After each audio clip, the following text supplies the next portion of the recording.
Kalian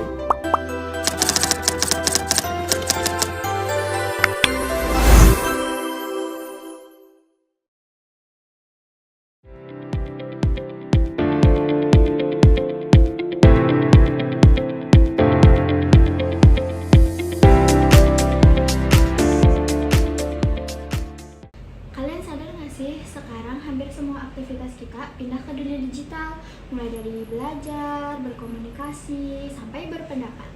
Iya, apalagi di era Society 5.0. Teknologi itu udah kayak kehidupan banget bagi kita, bukan cuma alat bantu lagi.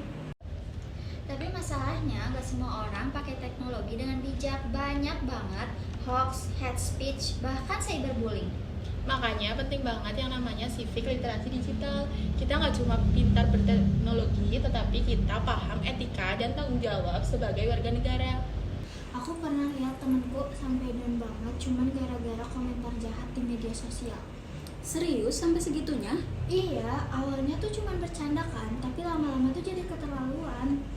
Itu yang sering orang anggap sepele, padahal dampaknya bisa panjang. Karena di dunia digital, jejak sulit dihapus. Sekali posting bakal tersebar kemana-mana. Civic literasi itu sebenarnya apa sih? Sederhananya, kemampuan kita memahami hak dan kewajiban sebagai warga di dunia digital yang sesuai nilai Pancasila dan Undang-Undang 1945. Contohnya gimana?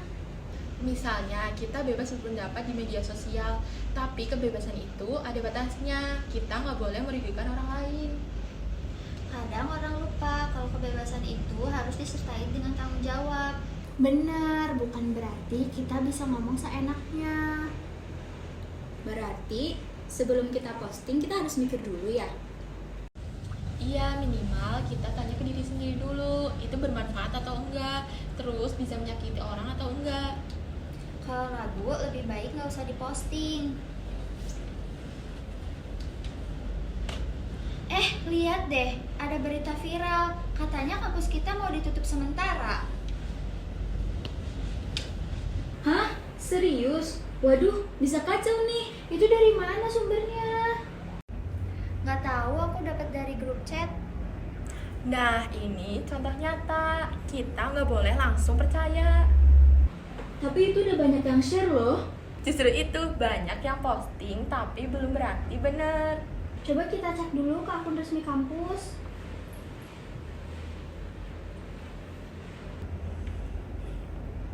Oh, ternyata hoax. Nggak ada info resmi sama sekali. Wah, hampir aja aku ikut share. Makanya penting banget yang namanya cek fakta sebelum menyebarkan. Kalau dikaitin sama Pancasila, gimana penerapannya di dunia maya? Misalnya nih, perbedaan pendapat itu bentuk dari nilai persatuan. Gak menghina orang lain itu bentuk kemanusiaan. Dan menjaga toleransi antar agama itu bentuk sila pertama. Kadang susah sih, apalagi kalau beda pendapat. Tapi di situ justru kita belajar menjadi dewasa. Setuju, gak semua perbedaan harus jadi pertengkaran. Kalau kita bisa menghargai, dunia digital jadi lebih nyaman. Menurut kalian nih, apa sih dampak dari penggunaan digital yang bijak? Hoax sih, bisa bikin orang percaya. Menurutku sih cyberbullying itu bisa merusak mental. Keduanya benar, bahkan bisa memecah belah masyarakat. Tapi yang bikin paling sedihnya itu kadang pelakunya nggak ngerasain dampaknya. Mereka pikir cuma bercandaan kali. Padahal korban bisa merasa sendirian.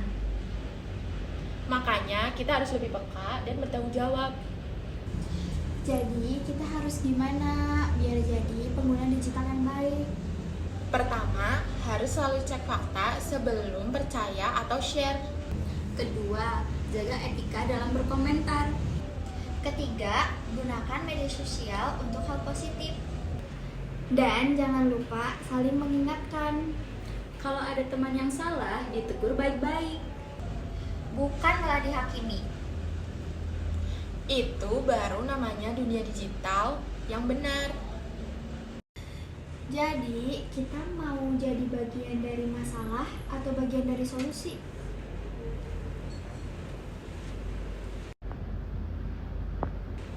Kalau cuma ngomong doang, percuma ya. Iya, harus ada tindakan nyata. Mulai sekarang kita komitmen yuk, pakai media sosial dengan bijak.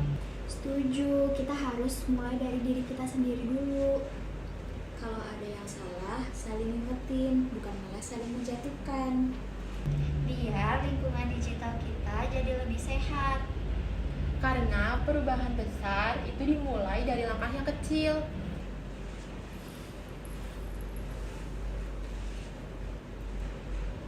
Aku mulai dari ini ya, aku hapus postingan lama yang gak bermanfaat. Wah, aku juga deh. Sekalian unfollow akun-akun yang toksik. Aku mau mulai share konten yang lebih positif. Aku juga akan lebih berhati-hati sebelum berkomentar.